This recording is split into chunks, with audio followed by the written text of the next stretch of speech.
Hello everyone and welcome to my tier list channel. Today we're going to be doing a sports team such as FC Barcelona on their 2024-2025 season. We're going to be ranking all the players including the manager from a scale of S to F. S being that they're one of the best players in this world. They were unreplaceable on the FC Barcelona team. A would be a very consistent, very good player for FC Barcelona who was very important to the team. B is a player that was probably, he had his moments throughout the season or he was just a consistent role player. C would be someone who maybe was disappointed in their performances or just didn't get enough playtime. And F was for the players that just weren't good enough for the level yet. They need to leave the club, maybe go out on loan, or they were injured for a majority of the season, so it's unfair to rank them. So starting off, we're going to be going position-wise. So Hansi Flick as the manager. Hansi Flick, let's be honest, he's an S tier coach, manager, probably top three manager in the world right now. I would say he's number one. The way he came into FC Barcelona and changed the team, the way they played, the way they pressed, the amount of goals they scored, they played entertaining football all season long. I think FC Barcelona are very fortunate to have such a manager like him. Before that, it was Xavi and it was very stagnant, and before that, it was Ronald Koeman. So it's good to see a change in the manager, especially with Real Madrid winning the treble last year. I think it was very hard for FC Barcelona fans to even believe that they have a chance at winning a trophy this year, especially after Mbappe joined the team as well. So Hansi Flick gets an automatic S. He was the greatest manager this whole season. Sucks that they lost to Inter Milan in that semifinals in the UCL, but other than that, Hansi Flick had almost a perfect season. Moving on to the goalkeepers, Ter Stegen. Ter Stegen is going to be an F, unfortunately. Let's be honest, Ter Stegen started the season all right, but then he got injured for majority of the season. And when he came back and he played his one or two games towards the end of the season, just too many goals were going past him. We've said this year after year that Ter Stegen's time at FC Barcelona should be pretty much over with because he is very old at this time, and he's not performing well, and he doesn't stop shots. And you could blame him, you could blame the defense that's in front of him, but we've seen it with another goalkeeper that we're going to talk about in a second that sometimes goaltending needs changes, and I think Ter Stegen's time at Barcelona has come to an end. Iñaki Peña, he's going to get a C for me. Iñaki Peña did a pretty good job when Ter Stegen was injured. He came into the team. He actually performed pretty well.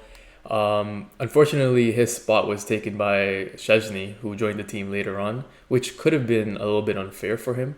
But we all know what Szczesny did this season, so we'll get to him when we get to him.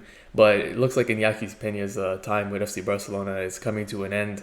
It sucks that it has to be this way, but he looks like he can't be a top goalkeeper for Barcelona. He might be the second choice, maybe, but even then, it's not something that a club like FC Barcelona should have him as a second choice goalkeeper, especially someone like Ter Stegen who was injured this season. I don't think Peña takes us all the way to the UCL. Our third goalkeeper, Szczesny. Szczesny has to be a B. He came into the season, well, he was retired, so him coming back was already a big deal. And he played pretty interestingly well.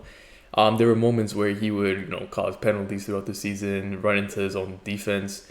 But overall, he showed authority at the back line. He showed his leadership that we've been missing for, ironically, our captain, Ter Stegen. And I think Szczesny did a really good job stepping into that role. And what a season he had. He won 3 trophies, 3 domestic trophies, and was very close to winning it all with the UCL. Moving on to the defense, Kubarsi. Kubarsi for me is going to be an A. He's been consistent throughout the whole year. One of our top 2 center backs. He's only 18. What can this player not do? The only reason I wouldn't say he's S because there were some moments in the season where he could have done better, and I think fatigue had to do a lot with it. He played a lot of games, but overall an A for him is very, very solid. Ronald Araujo, for me, he's going to be a C. He didn't play much, and I think Barcelona fans, we saw this kind of coming with Hansi Flick's ball playing play style. It was tough for Araujo to even make it into the starting lineup, and it was mainly due to his ball playing abilities. But defensively, he did not look as strong ever since his leg injury that he received with Uruguay earlier in the summer. I think his time with FC Barcelona may come to an end soon. I think they should cash out for him, but overall throughout the season, he didn't really have the best of moments, especially in the final game against Inter Milan, where they scored 2 goals on him, which was pretty much his fault. So for that reason, I would give him a C. Christensen, I'm gonna give him an F just because he wasn't available for most of the season. He only started showing up towards the end of the season, and by then it was a little too late. So I would say he played pretty well in the end of the season, but I think for this season alone, he was an F because he just wasn't available, and availability is the best ability. So therefore, he stays at F. Eric Garcia, I say he's a B. Eric Garcia was pretty underrated to start the season, and Girona even wanted him for around like 5 million euros, but Hansi Flick said no. He wants to keep him, and he proved his worth as he was filling in all different roles. He played at the CDM position, center back, and right back as well, backing up Koundé. So he had a very phenomenal season. Did his job. He scored a lot of big goals towards the end of the season as well, and was very involved in a lot of the games. Perfect squad player, almost like a Sergio Roberto of the past. So a good season from him. Inigo Martinez, he's gonna be an S for me. Inigo Martinez led the back line. He's our only left-footed center back, so it was very important for him to have a good season, especially since he wasn't really used the last few seasons with FC Barcelona. Xavi didn't really use him, but Hansi Flick found the best of him at his old age as well. So without him, I don't think we go anywhere this far, and he's a big time leader as well for this team. So for him, I don't think he's replaceable. He's an S. Dominguez, he's an F. He played maybe 1 or 2 games, didn't really look good. I think he needs to go out on loan.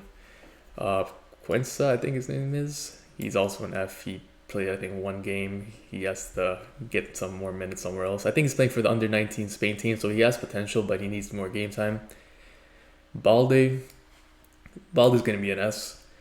We can see clearly how important Balde is to this team on the left flank, controlling the width, especially with his link-up play with Rafinha.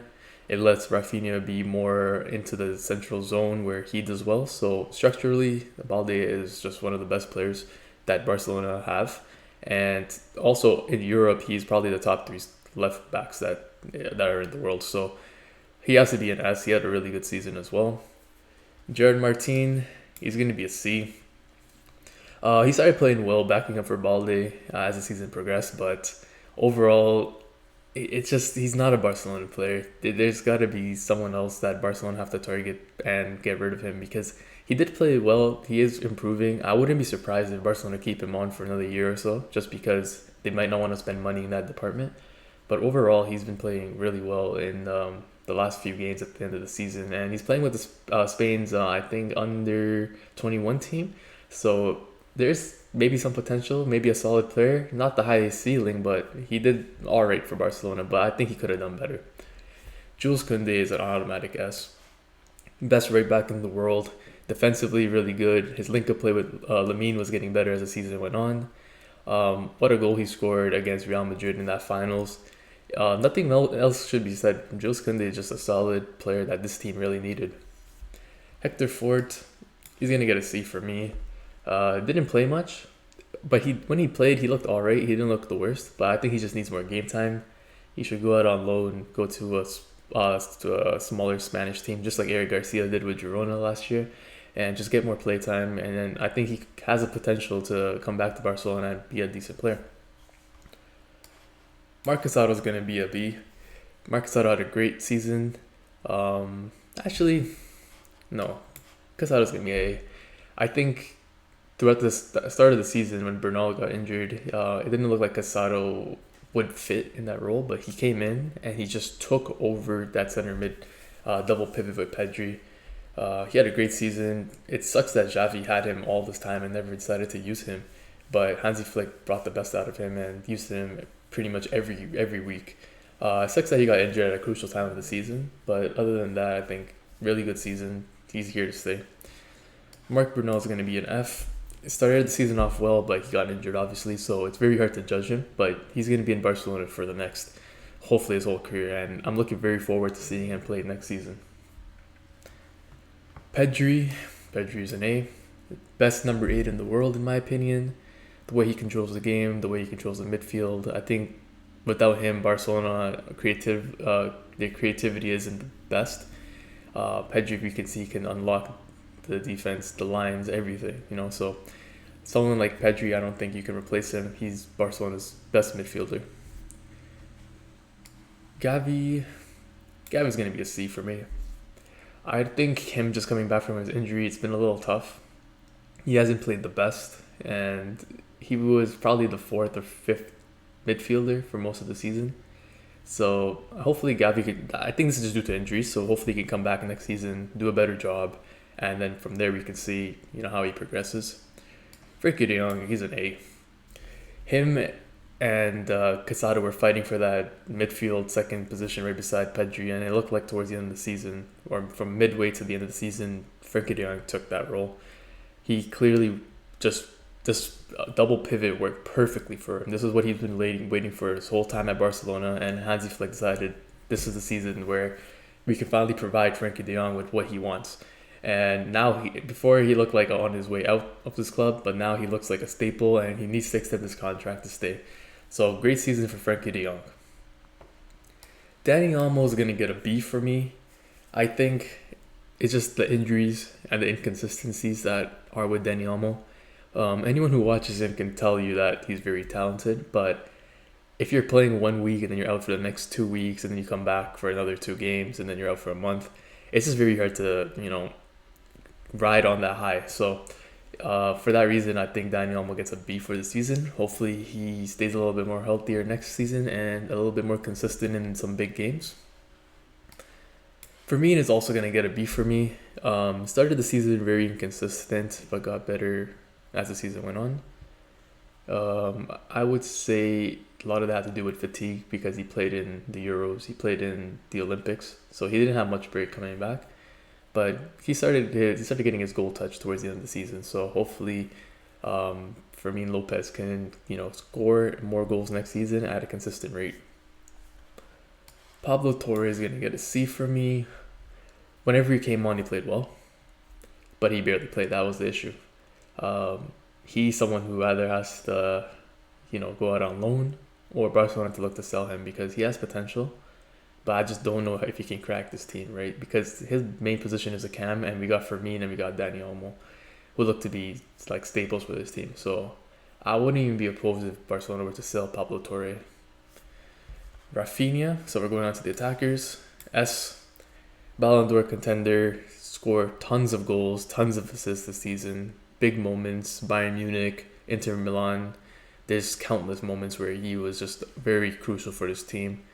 Hansi Flick found the best of him on the left wing as an inside forward, and I don't think there's much to be said about Rafinha. He's one of the top players for the Ballon d'Or this season, and he might end up winning it. Ansu Fati, he's gonna get an F for me. He didn't play much. He was barely on the bench, and whenever he did play, it wasn't the best. But there were some moments you could see like, hey, he's got something. But let's be honest, his time at Barcelona is over. He's linked with Monaco to go to, so good luck to Ansu Fati, but this season was not your season. Lamine Yamal, automatic S. Probably one of the best players in the world, maybe top 3, and he's only 17, right? So he can win the Ballon d'Or. He's won a domestic treble, and he was very close to winning the UCL. We saw his performance against Inter Milan on both legs. He just stepped it up. He was getting double team, triple team, 4 people on him, and he was still finding ways. He was still scoring goals, still making things happen. So the future is bright for FC Barcelona and Lamine Yamal. Dani Rodriguez is going to get an F. He played 1 game. He got injured. Nothing much to be said there. Fernandez, he barely played, so he's just going to get an F as well. Ferran Torres is going to get an A for me. He scored, I believe, almost 20 or just about 20 goals this season. He was very much a off the bench player, but he showed his his worth whenever Lewandowski was injured or out for a rest, and he came in and he did his thing. He scored a lot of big goals, and I think we needed that type of player off the bench. So it's good that Ferran finally found the scoring touch. Lewandowski is gonna get an A for me. The reason Lewandowski gets an S and not an A is because at the end of the day, 40 goals is 40 goals, right? And not everybody's scoring 40 goals. So without Lewandowski's 40, we just don't get as far in many of these competitions, right? So even though he had some inconsistencies throughout the season, he was injured for some parts. I think it's very unfair to give Lewandowski A. I think as he was one of the best strikers in the world, probably top five, and his class is just something that Barcelona needed. Finally, we got Pau Victor. Pau Victor's gonna get a C for me. Once again, a player that just never really played. He was he just played like 5 minutes here and there. He showed some goals, some run-ins in behind, but once again, another player that either he gets some playtime next season, or he's got to find a new club. Because in my opinion, it's just not gonna work with Pau Victor in this team. Anyways, that is my FC Barcelona tier list. Tell me what team you would like me to do next.